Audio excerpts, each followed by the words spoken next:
vamos a hablar del gran legado que le dejó al mundo Nelson Mandela, un hombre que le enseñó a los sudafricanos que las diferentes razas pueden vivir en armonía y que no existe una raza superior en el mundo. Mandela logró acabar con el sistema de segregación racial conocido como apartheid, pero el camino para lograrlo fue largo. Pasó 27 años en la cárcel por haber creado el brazo armado del Congreso Nacional Africano.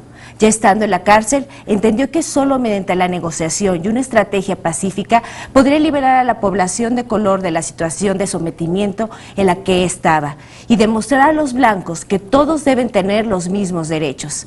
Y para hablar del tema tenemos en la línea telefónica a José Carreño, coordinador de la sección global del Excelsior. Buenos días, José. Muy buenos días. Buenos días, señor. Hablemos de este legado que nos dejó Nelson Mandela. Mira, yo diría, en términos de legado, sería más bien tiempo y oportunidad.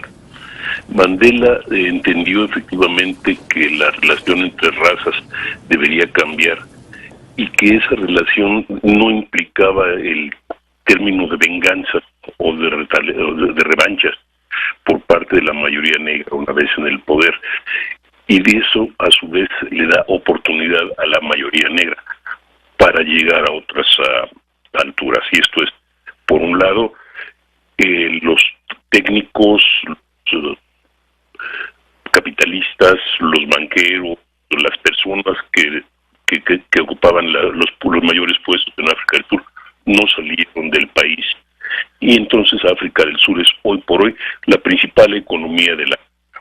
Segundo, Mandela entendió también que los africanos negros necesitaban tiempo para educarse, tiempo para desarrollar, tiempo para hacer, y apenas tal vez estamos empezando a ver los frutos de esa situación. Esto es, empieza a haber una dirigencia negra más educada, empieza a haber una clase media negra, empieza a haber negros en los principales puestos de dirección de donde importa, esto es, de los mecanismos económicos, de los mecanismos sociales en África.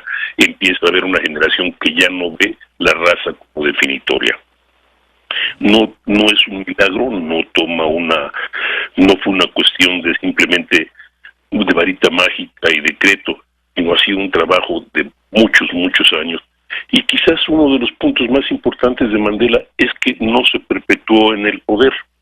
Estuvo 5 años de su presidencia y salió de la presidencia, a diferencia de muchos otros líderes africanos. Quizá ese legado de Mandela podemos verlo de otra forma. Esto es, hay un país que lucha contra la herencia del racismo y lucha todos los días en esas pequeñas formas de integración racial, de subirse al mismo autobús, de las relaciones entre parejas, la expresión, y que está desarrollándose. Tenemos al lado un país, Zimbabue, que adoptó totalmente todas las ideas así del revanchismo africano, de expulsar a los blancos, de expulsar a personas que habían hecho de Zimbabue su propio país. Y la diferencia es notable.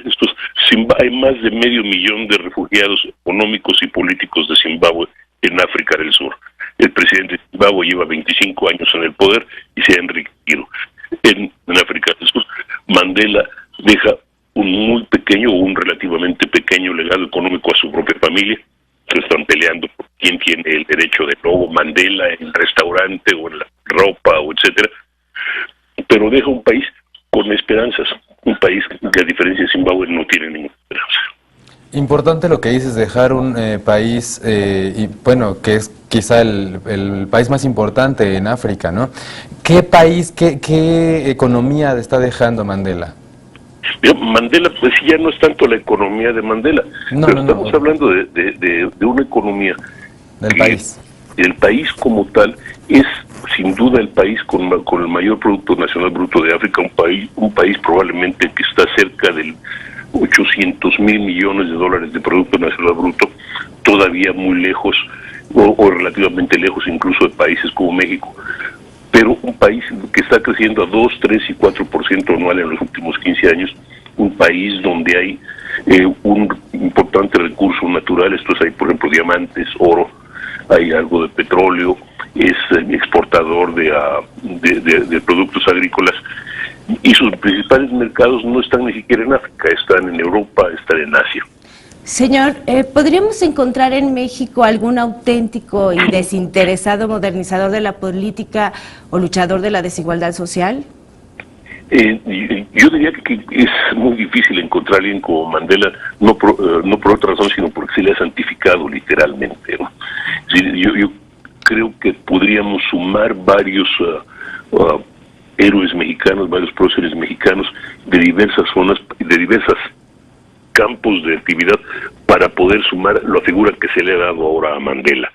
Pero yo diría que figuras como Lázaro Cárdenas por un lado, como en alguna medida López Mateos por otro, en cierta forma incluso hasta dudo en decir esta palabra porque suena una barbaridad, pero como Fox en otro sentido, que han tenido alguna pequeña característica de Mandela o que asociada con Mandela, pero no podríamos encontrar una sola figura que acapare, que aglutine todos los factores que se le han asociado a Mandela.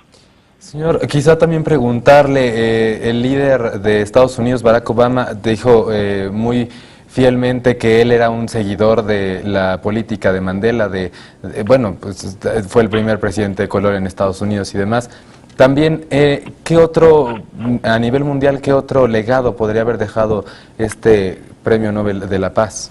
Yo diría que son dos. Estamos hablando de su legado como liberador, valga la expresión, un hombre que no solo se concretó al liberar a la mayoría negra, por decirlo de esa manera, sino que les dijo, como ustedes señalaron al principio del programa, saben que la revancha, el diálogo, la tolerancia son lo que finalmente lleva a los países a la grandeza, o por lo menos hacia el camino del desarrollo y de la justicia hacia su propia gente. No es un camino fácil, es un camino de largo plazo, pero ese es un punto tremendamente importante. Y segundo, hizo también una expresión democrática formidable. Esto es, él podría haber, como muchos otros líderes africanos, podría haberse eternizado en la presidencia y no lo hizo.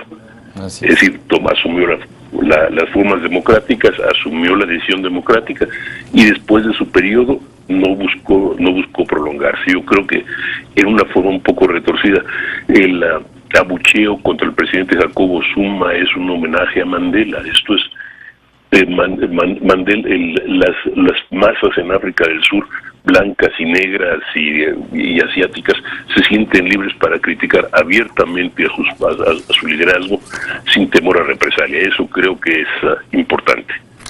Señor, muchas gracias por sus interesantes comentarios. José Carreño, coordinador de la sección global del Excelsior. Muchas gracias. Muy buen día. A sus órdenes. Buen día.